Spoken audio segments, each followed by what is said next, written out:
Bien, bonjour à toutes et tous, ravi de votre présence au World Impact Summit. Je m'appelle Thomas Bruno, je travaille au Cleantech Open France et je suis ravi de vous présenter 6 belles solutions éco-innovantes qui sont passées par le Cleantech Open France en tant qu'alumni ou lauréate de notre concours annuel. Pour la faire assez rapide, donc le Cleantech Open France est une association de loi 1901. On accompagne 635 startups, TPE, PME, Cleantech répartis dans tout le territoire français. Et puis, on accompagne aussi une centaine de partenaires, publics et privés, au niveau régional et national, pour pouvoir mettre en relation tous ces acteurs, privés et publics, afin d'agir pour cette transition énergétique et écologique. Pour commencer avec la première solution de notre écosystème, j'ai le plaisir d'accueillir Xavier Samblet, fondateur et président de Immoblade.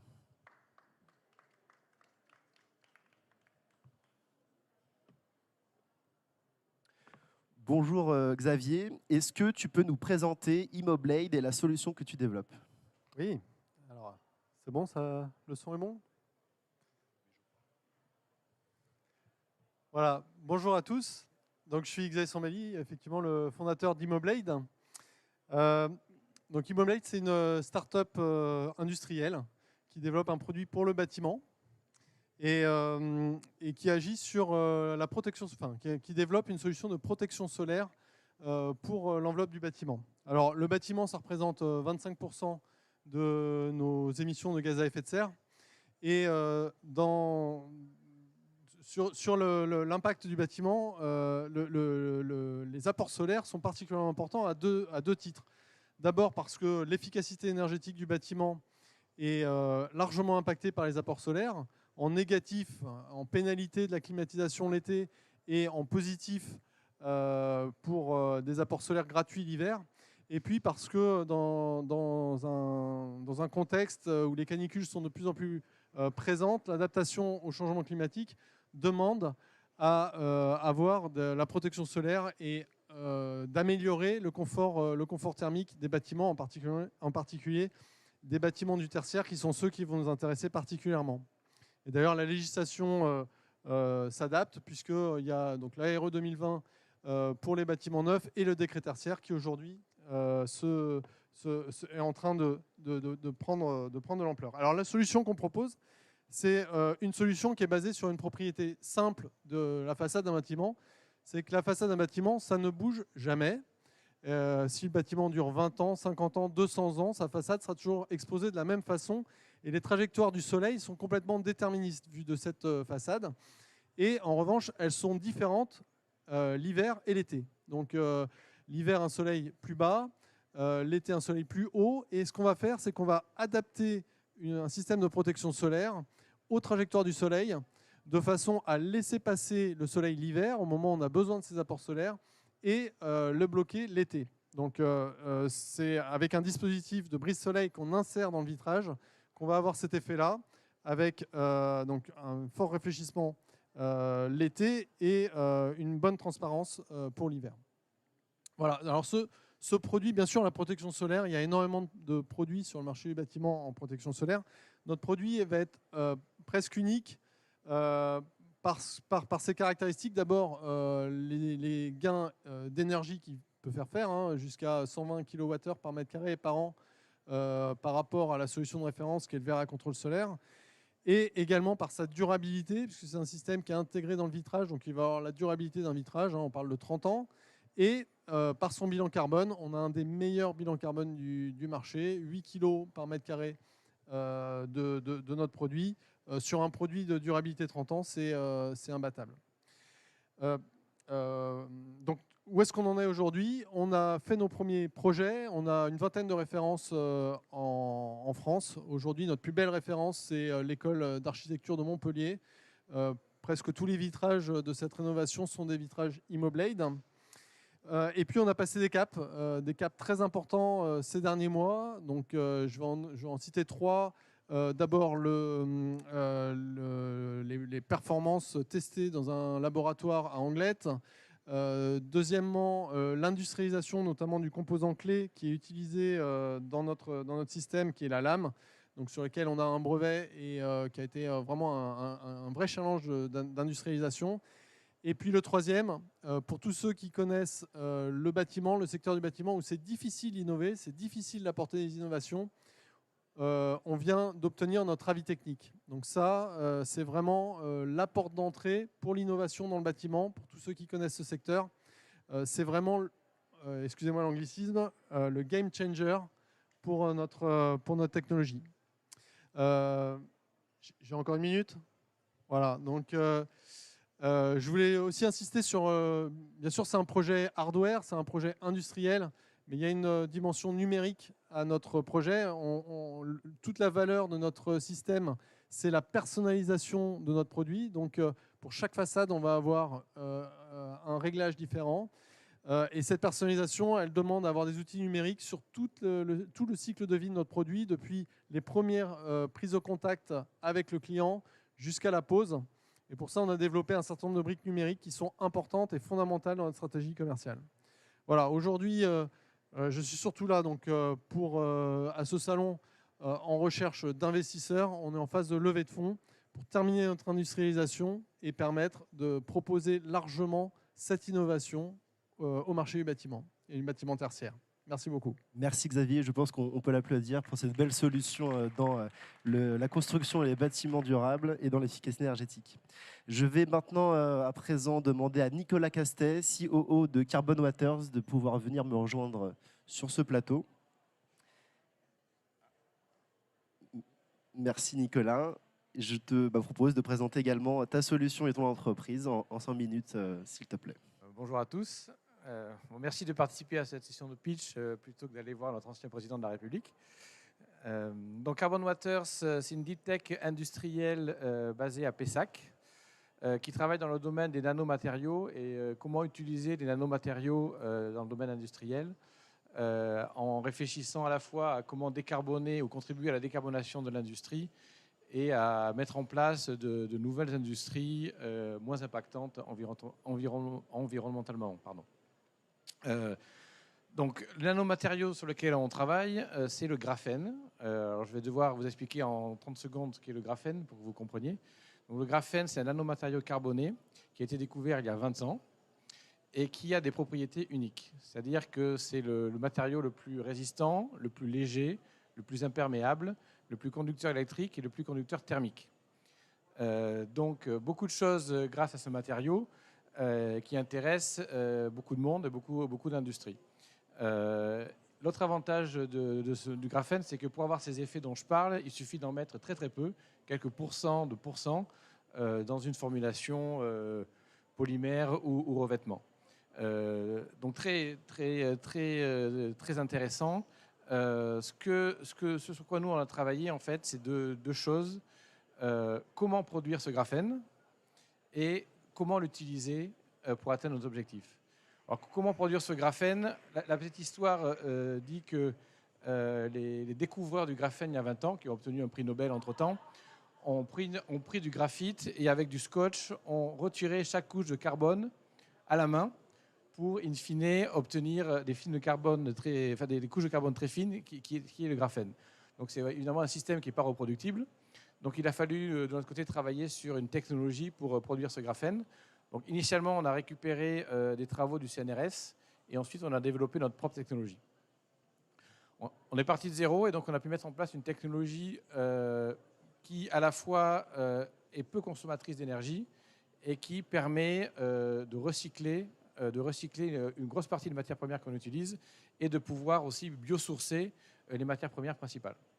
Donc ça, c'est au niveau technologique, tout en réfléchissant toujours sur l'impact environnemental de cette nouvelle technologie. Ensuite, une fois qu'on a réussi à produire ce graphène, qu'est-ce qu'on en fait ? Pourquoi ? Donc on a travaillé sur 3 axes. Un, pour remplacer des matériaux toxiques, et je vous donnerai des exemples. 2, pour réduire les émissions CO2 dans le transport. Et 3, allonger la durée de vie de certains produits. Donc on a, avec notre graphène, créé des produits, donc on appelle des additifs à base de graphène, donc qui sont en fait des matériaux existants dans lesquels on rajoute le graphène pour amener les propriétés du graphène. Et aujourd'hui, on a 3 axes de développement, 2 produits déjà prêts et 1 produit en développement. Donc le premier produit qu'on a lancé l'an dernier, c'est pour l'industrie des peintures anti-corrosion. Aujourd'hui, dans les formulations de peintures anti-corrosion, il y a des produits toxiques qui amènent les propriétés anti-corrosion, qui sont des produits chimiques, certains ont été interdits, certains seront vraisemblablement interdits dans le futur par les réglementations. Et donc nous, on amène un additif à base de graphène qui est performant, non toxique et qui permet de remplacer ces produits anti-corrosion existants. Donc, premier axe.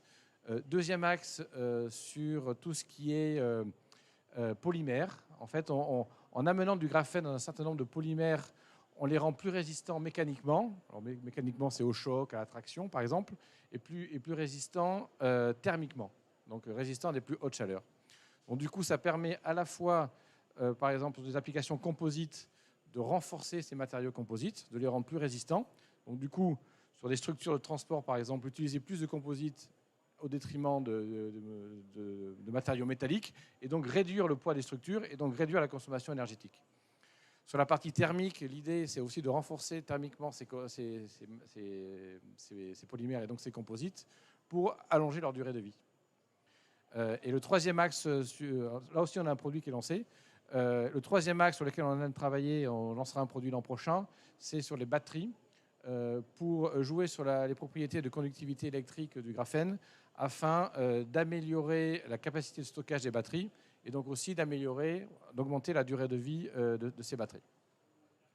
Donc c'est les trois grands axes sur lesquels on travaille. Donc aujourd'hui, pour vous dire où est-ce qu'on en est, on a donc lancé 2 grammes de produits sur les 3 que je viens de mentionner. Donc on est en train de qualifier nos produits auprès d'industriels. Et deuxièmement, on lance d'ici quelques mois notre première petite unité de production qui sera proto de production, qui nous permettra ensuite une montée en échelle de nos capacités de production pour le futur. Merci beaucoup Nicolas pour cette présentation. On peut l'applaudir également pour cette solution qui s'intègre vraiment dans tous les secteurs, la mobilité, le bâtiment, comme tu viens de nous l'expliquer. Je vais à présent accueillir Ludovic Briand, président de Athena Recherche et Innovation.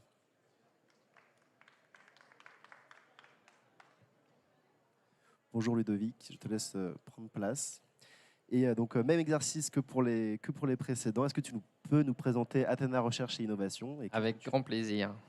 Donc, bonjour à toutes et à tous. Donc, chez Athena Recherche et Innovation, on récupère les eaux usées et les déchets de l'industrie agroalimentaire pour produire de l'hydrogène avec. Et tout ça, on le fait avec des bactéries. Alors, comment est-ce que ça fonctionne? En gros, on récupère ces eaux usées, qu'on considère comme usées. En réalité, c'est une source d'énergie, puisque dedans, vous allez trouver des sucres, des protéines, des lipides et des minéraux. Tout ce qui est nécessaire à un micro-organisme pour se développer, finalement. Et donc, nous, on a sélectionné des micro-organismes qui ont cette particularité que pendant leur croissance, elles vont rejeter de l'hydrogène, puisque, bon, je passe un peu rapidement sur leur fonctionnement, mais leur objectif, c'est de créer de l'énergie, de se reproduire.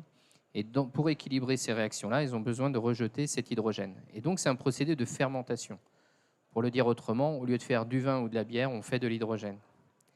Fondamentalement, l'objectif pour nous, c'est d'aller décarboner, en tout cas aider à décarboner les industries agroalimentaires en créant des écosystèmes. Donc typiquement, on va s'installer à côté des usines agroalimentaires, au plus près. Il y a 2 choses qui se transportent difficilement, c'est l'eau et c'est le gaz. Donc on a tout intérêt à faire ça en local.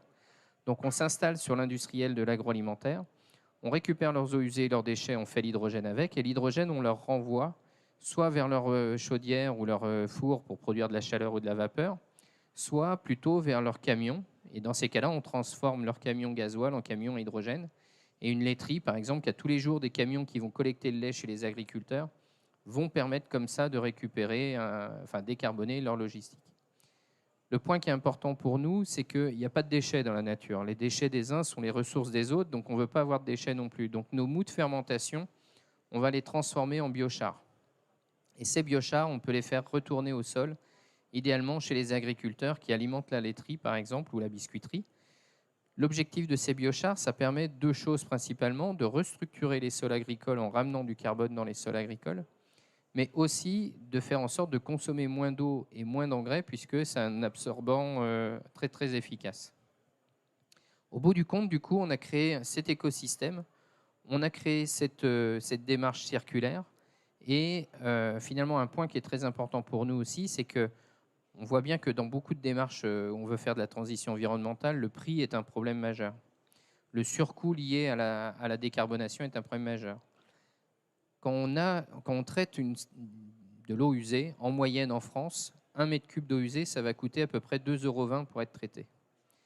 Alors, je vous abreuve avec plein de chiffres, mais ce qui est important à retenir, c'est qu'une laiterie, par exemple, avec qui on travaille, ça rejette 1000 mètres cubes d'eau usée par jour. Il y en a une autre avec qui on travaille, c'est 3000 mètres cubes d'eau usée par jour. Donc, ce sont de très, très gros volumes. Cette laiterie qui fait 1000 mètres cubes d'eau usée par jour, ça veut dire 350 000 tonnes par an d'eau usée à retraiter. Ça veut dire donc en moyenne à peu près 700 000 € à traiter, à consommer pour ça.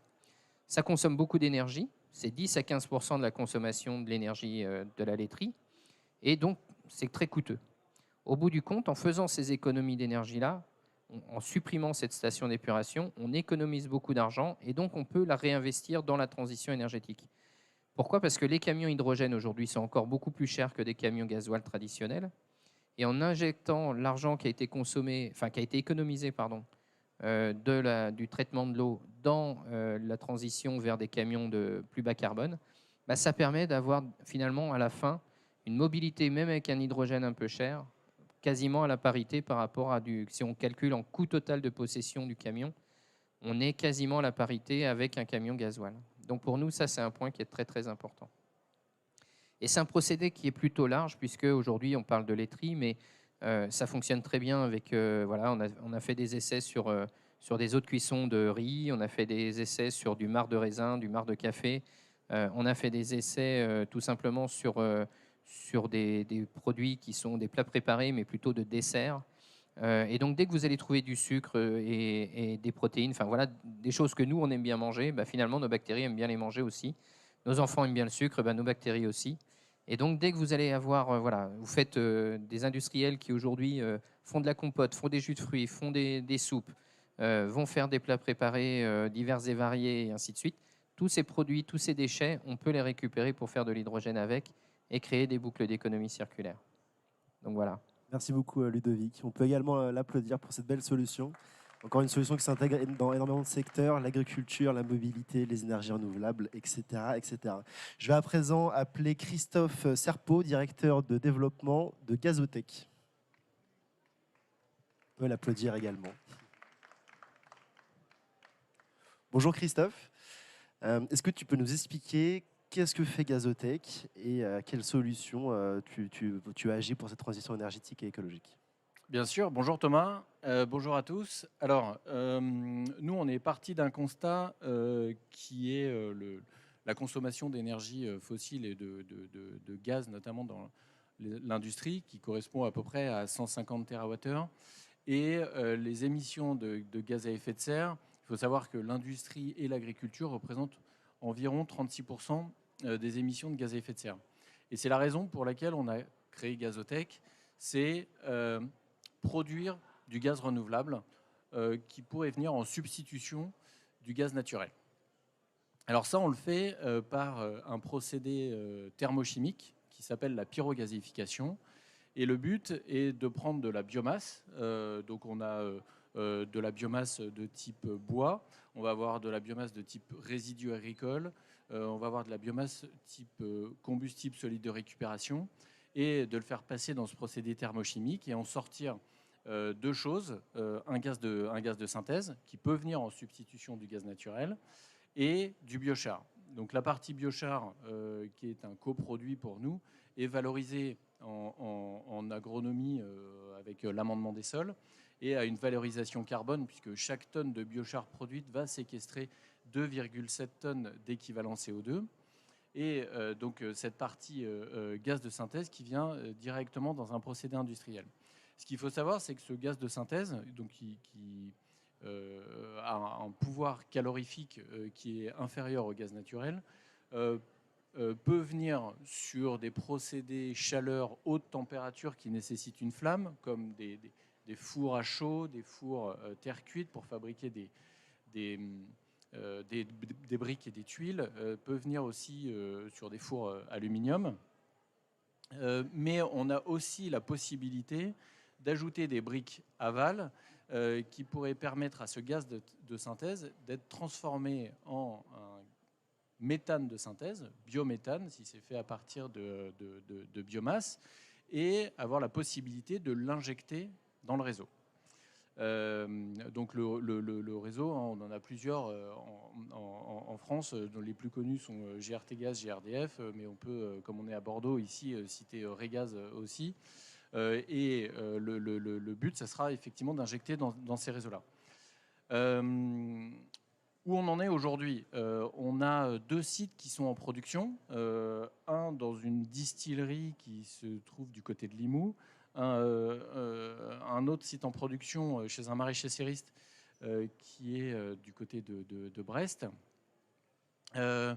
Aujourd'hui, on est porté par les pouvoirs publics puisque depuis hier, la pyrogazéification est éligible au guichet de subvention Décarb Inde dans le cadre de la modification du mix énergétique d'un industriel. Donc, comme toute énergie renouvelable, la pyrogazéification a le droit à, en gros, entre 30 et 50% de subvention sur la partie CAPEX. Et on est en attente de la sortie d'un appel à projet qui va fixer le prix de rachat du mégawattheure produit et injecté dans le réseau. Et ça, on espère qu'il sortira d'ici le mois de juin. Un focus sur Gazotech. Aujourd'hui, on est en train de finaliser un tour de table qui est de l'ordre de 4,5 millions d'euros et qui doit permettre de financer le développement de la structure. Donc aujourd'hui, on a un alignement des planètes, si je peux dire, sur cette technologie, la pyrogazéification, et un boulevard qui est tracé sur la reconnaissance de cette technologie comme une véritable technologie alternative pour décarboner l'industrie et entamer la transition énergétique des industries. Voilà. Merci beaucoup Christophe, comme tu le dis, oui, avec l'actualité qui va vous permettre d'accélérer dans ces prochains mois. On peut également l'applaudir. Je vais à présent appeler Diane Desquer, directrice innovation de Odyssey Lab. Et on peut également l'applaudir. Bonjour Diane, est-ce que tu peux nous présenter donc, que fait Odyssey Lab? Vous êtes une start-up bretonne sur le développement pour agir sur cette transition énergétique et écologique. Bonjour à tous et à toutes. Merci à Cleantech Open France, dont on est ravis de faire partie de votre écosystème de start-up à impact.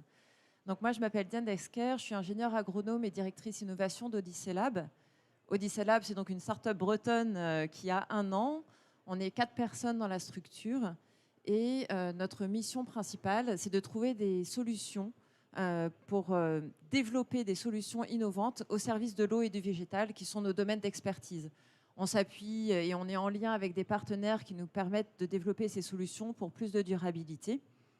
Et donc, on est parti du constat que le changement climatique impactait encore plus fortement les villes, avec notamment la création d'îlots de fraîcheur. Il y a eu beaucoup de conférences, que ce soit hier ou ce matin, sur le besoin d'apporter plus de résilience dans les villes, et notamment via la végétalisation. Les villes désimperméabilisent de plus en plus leur sol.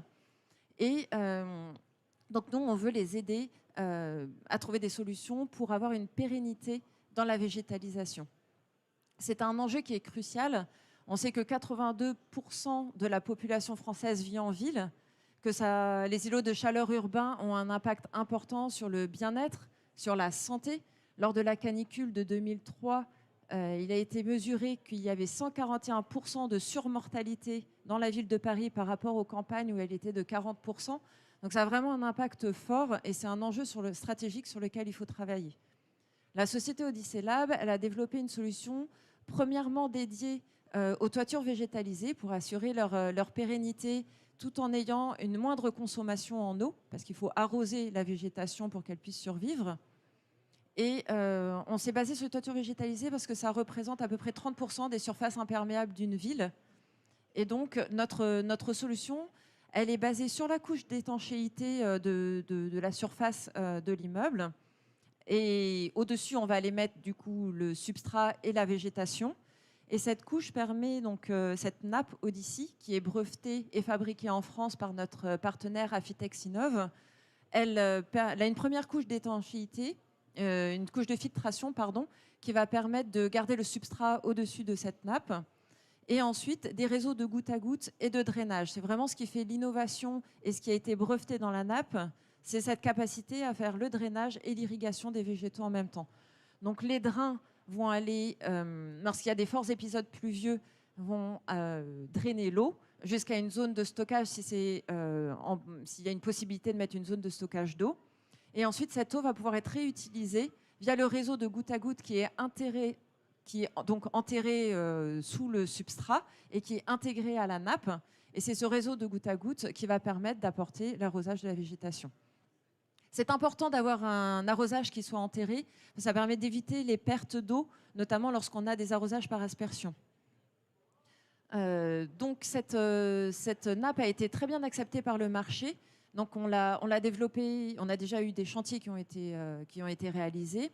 Et on a eu une demande d'extension sur tout ce qui est surface végétalisée. Donc, elle peut être utilisée sur les toitures végétalisées, mais également les surfaces engazonnées, les jardins, les sols sportifs, tout ce qui a besoin en fait d'eau et de drainage. Cette nappe contribue donc aux enjeux, notamment en milieu urbain, de régulation décrétée et d'abattement des eaux pluviales lorsqu'il y a des forts épisodes pluvieux. Et également, lorsqu'il y a des forts épisodes de sécheresse, on sait que ça va arriver de plus en plus fréquemment, ça permet d'apporter de l'irrigation aux végétaux. Et cette irrigation va permettre d'avoir des végétaux en bonne santé, ce qui va permettre d'avoir un impact positif sur la biodiversité, d'avoir un rafraîchissement des espaces, d'avoir, quand c'est en toiture végétalisée, une moindre consommation d'énergie pour ce rafraîchissement-là. Quand les végétaux sont en bonne santé, ça permet de capter du CO2, de dépolluer les airs. Voilà, c'est vraiment tout un panel de solutions qu'on a à notre disposition. On a aussi donc déployé la nappe sur les sols sportifs et sur les centres équestres. Donc on a vraiment tout un panel de possibilités qui sont à notre disposition. Et on vous invite, donc on a le stand C14 qui est juste derrière. Si vous voulez venir voir la nappe en situation, ce sera plus visuel en tout cas. Merci beaucoup Diane. Merci pour cette solution aussi qui s'attaque à la biodiversité, une filière qui est un petit peu délaissée par rapport au carbone.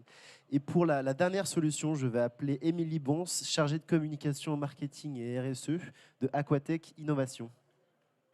Vous pouvez également l'applaudir.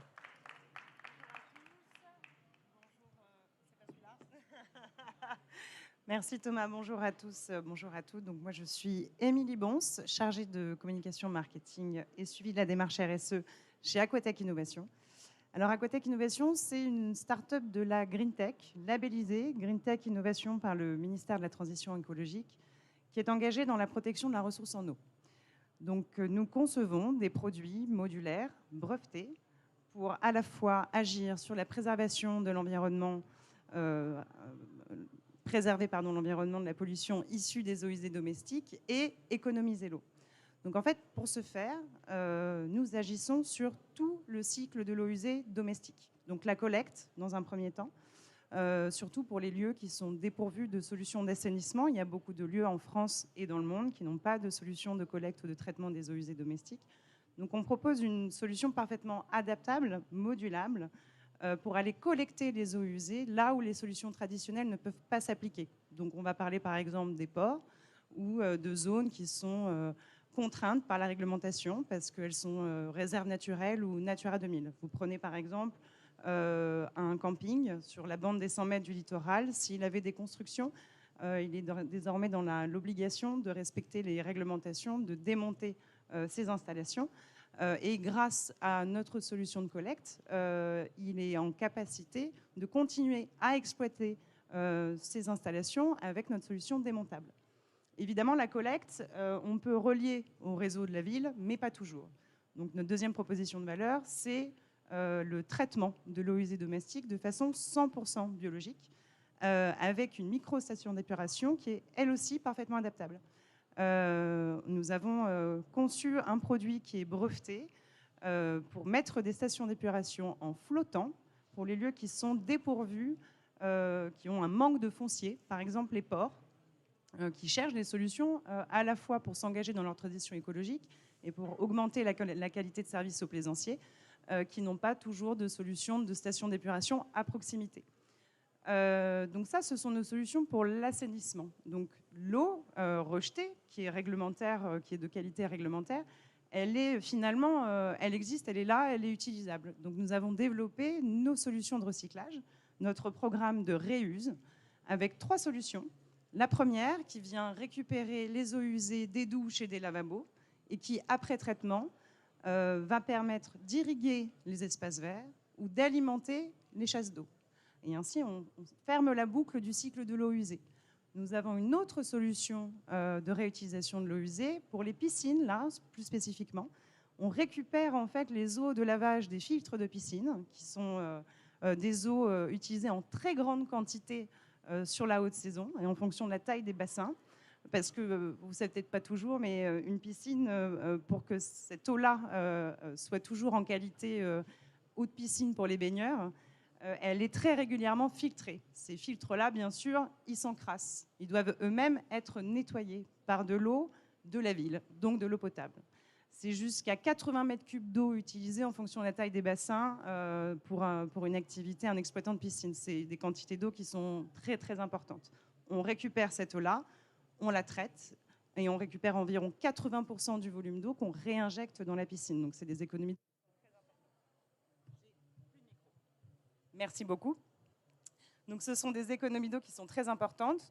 Et ça ferme finalement notre système sur site du cycle de l'eau usée domestique. Mais en fait, ce qui est important aussi, c'est de comprendre que sa consommation d'eau, eh ben, en fait, pour mieux la comprendre, il faut pouvoir l'analyser, il faut pouvoir la maîtriser. Donc, on a développé un outil de pilotage digital qui s'applique à chacun de nos produits, qui permet de piloter les installations et avec un applicatif qui permet d'être alerté en cas de consommation anormale, par exemple, ou s'il y a une fuite. Et tout ça dans l'objectif, en fait, de permettre à chaque professionnel auquel on s'adresse de mieux comprendre sa consommation pour mieux la maîtriser et enfin réduire son empreinte eau. En agissant sur tout le cycle de l'eau, on accompagne les professionnels à réduire leur empreinte eau. Voilà, et je voulais terminer sur notre engagement RSE, qui est très fort dans notre start-up, à la fois par notre proposition de valeur. De fait, en préservant la ressource en eau, on agit pour l'environnement, la préservation de l'environnement, mais également dans la façon dont on conçoit nos produits et dans notre développement et environnemental et sociétal. On a été labellisé entreprise engagée pour la nature par l'Office français pour la biodiversité. Donc nous avons un fort engagement RSE. Et vous pouvez aussi en savoir plus en nous retrouvant sur notre stand P28. Merci beaucoup. Merci Émilie pour cette présentation. Comme elle vient de le dire, vous pouvez retrouver toutes ces solutions sur les stands juste derrière cette scène. Elles participent toutes à la réindustrialisation verte de notre pays, à créer des emplois, à agir pour cette transition énergétique et écologique dont on a forcément besoin avec les différents acteurs privés, publics. Voilà, n'hésitez pas à aller les voir. Merci beaucoup pour votre écoute.